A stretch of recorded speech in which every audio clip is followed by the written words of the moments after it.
Mas nós vivemos numa situação que caracteriza uma situação de crise. Nós vivemos uma crise que é sistêmica, ela é uma crise social, é uma crise econômica, é uma crise ambiental e é uma crise dos valores, é uma crise ética. Do ponto de vista da crise social, ela se expressa num processo de exclusão social inaceitável. Nós temos no mundo 2 bilhões de seres humanos que vivem com menos de $1 por dia. Essas pessoas têm dificuldades de se alimentarem e, com certeza, não se alimentando corretamente, não tem como ter vida saudável. Se não tem dinheiro sequer para a alimentação, como terão para a moradia, para a vestimenta, para a prevenção, que é fundamental? Como terão para o entretenimento e outros aspectos da vida que são igualmente fundamentais? Do ponto de vista econômico, nós temos uma falência de modelo. Recentemente, eu não gosto dos jargões, neoliberalismo, de ficar só nos jargões, mas temos sim uma crise do modelo neoliberal de economia. O que caracterizou essa crise? Recentemente, uma crise econômica sem precedente, que quase saiu do controle. Foi preciso 13 trilhões de dólares para socorrer o mercado num piscar de olhos. Nós estamos dizendo que precisaremos de cerca de 100 e poucos bilhões por ano para poder socorrer o planeta da crise que ele está vivendo, que é uma crise que pode comprometer toda a vida na Terra. E as nações todas reunidas em Copenhague não foram capazes de se comprometer com esses recursos para ajudar a salvar o planeta. No entanto, surgiram os recursos para salvar a crise econômica. Eu não estou dizendo que não se deva fazer o salvamento da crise econômica, senão seria pior. O que eu estou dizendo é que é preciso fazer também a mobilização dos recursos para a crise ambiental, porque é pior do que a crise econômica, porque ela compromete toda a possibilidade de vida na Terra. Então, nós estamos diante de um modelo que está vivendo uma crise, que tem demonstrado não ser sustentável do ponto de vista econômico, pelo menos na forma em que foi e vem sendo operado. Precisamos parar para pensar sobre isso. A crise ambiental. Nós chegamos àquilo que eu disse, a exaustão dos recursos naturais, e essa exaustão se dá pelo desequilíbrio do sistema climático. Nós estamos vivendo um processo de elevação da temperatura em função da ação humana desde a Revolução Industrial. Por que temos aumento da temperatura? Pela emissão de CO2, e o CO2 é emitido pelo uso de combustível fóssil, seja do petróleo, do gás ou a destruição de florestas. Não é só quando se queima florestas que nós estamos emitindo CO2. Isso acontece pelo processo de decomposição também, da biomassa, e que vai elevar a quantidade de CO2. A crise ambiental é aquilo que eu chamo de uma espécie de Armagedon ambiental, porque ela diz respeito a todas as demais crises, ela está na base de todas as demais.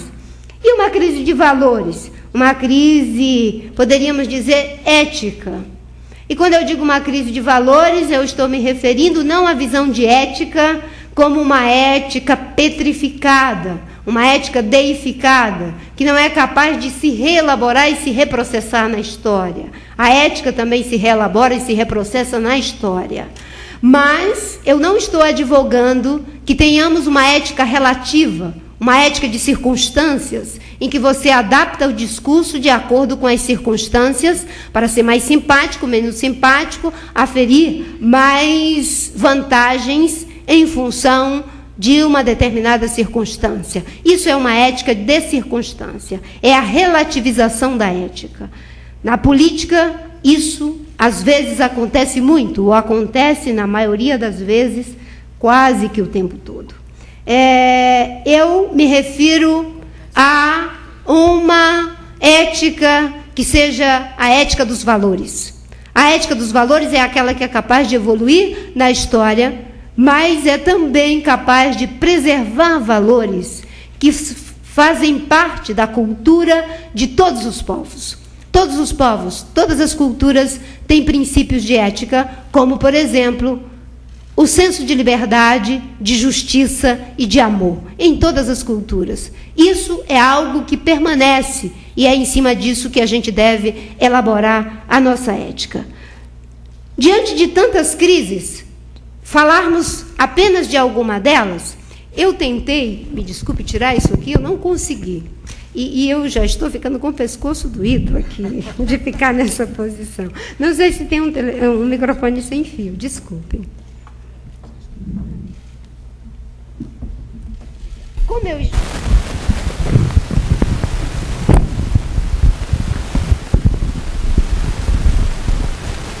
Consegui. Como eu estou aqui numa mesa de médicos, pais e mães de médicos, futuros médicos e, enfim, todo mundo aqui, eu vou dizer para vocês o que é de conhecimento público. Eu tenho 3 hérnias de disco na cervical, então eu não podia continuar com esse sofrimento.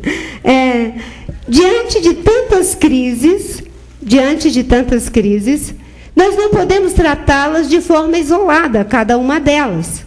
Ora, se estamos diante de uma crise econômica, de uma crise ética, de uma crise social, de uma crise ambiental, nós podemos dizer, sem sombra de dúvidas, que sistemicamente isso se configura numa crise civilizatória. Nós estamos diante de uma crise civilizatória. É quando o ser humano tem que olhar para o processo civilizatório, verificar até onde andamos, o que conquistamos até aqui. Conquistamos muitas coisas positivas e boas para a humanidade, mas chegamos num ponto que é um ponto de inflexão. E aí é preciso fazer uma inflexão civilizatória também, porque nós estamos diante de uma esquina ética. Pensar a saúde, pensar o meio ambiente faz parte de uma mesma equação. Já não dá mais para separar as duas coisas. Eu vou falar do que seria um pouco essa crise em termos de crise civilizatória, de crise sistêmica como um todo. Vamos ver em que se configura isso que eu falei de Armagedon ambiental. Quando a gente fala isso, às vezes as pessoas dizem, mas isso é ecoterrorismo. E pode parecer mesmo, porque é tão forte, parece tão absurdo, que a gente pode achar que estão exagerando. Mas o que dizem os membros do IPCC, do Painel Intergovernamental das Mudanças Climáticas da ONU? 95% dos membros do painel, que envolve milhares de pessoas, estão dizendo que se nós tivermos uma elevação da temperatura acima de 2 graus, nós podemos comprometer toda a vida na Terra. Isso é um Armagedon ambiental. Está dizendo que isso pode afetar cerca de 20% da população mundial, deixando essa população na miséria, em função de algumas coisas que irão acontecer com essa elevação de temperatura. Nós já vivemos um grave problema de desertificação. Problema de desertificação que significa que já temos cerca de 1/3 da superfície da Terra com problema de desertificação. Ou seja, 1 bilhão de pessoas estão sendo afetadas por esse processo. E isso afeta cerca de 20% da produção mundial de alimentos, envolvendo países, sobretudo no caso da África. Mas aqui no Brasil nós temos problemas de regiões, não é, como é o caso do semiárido.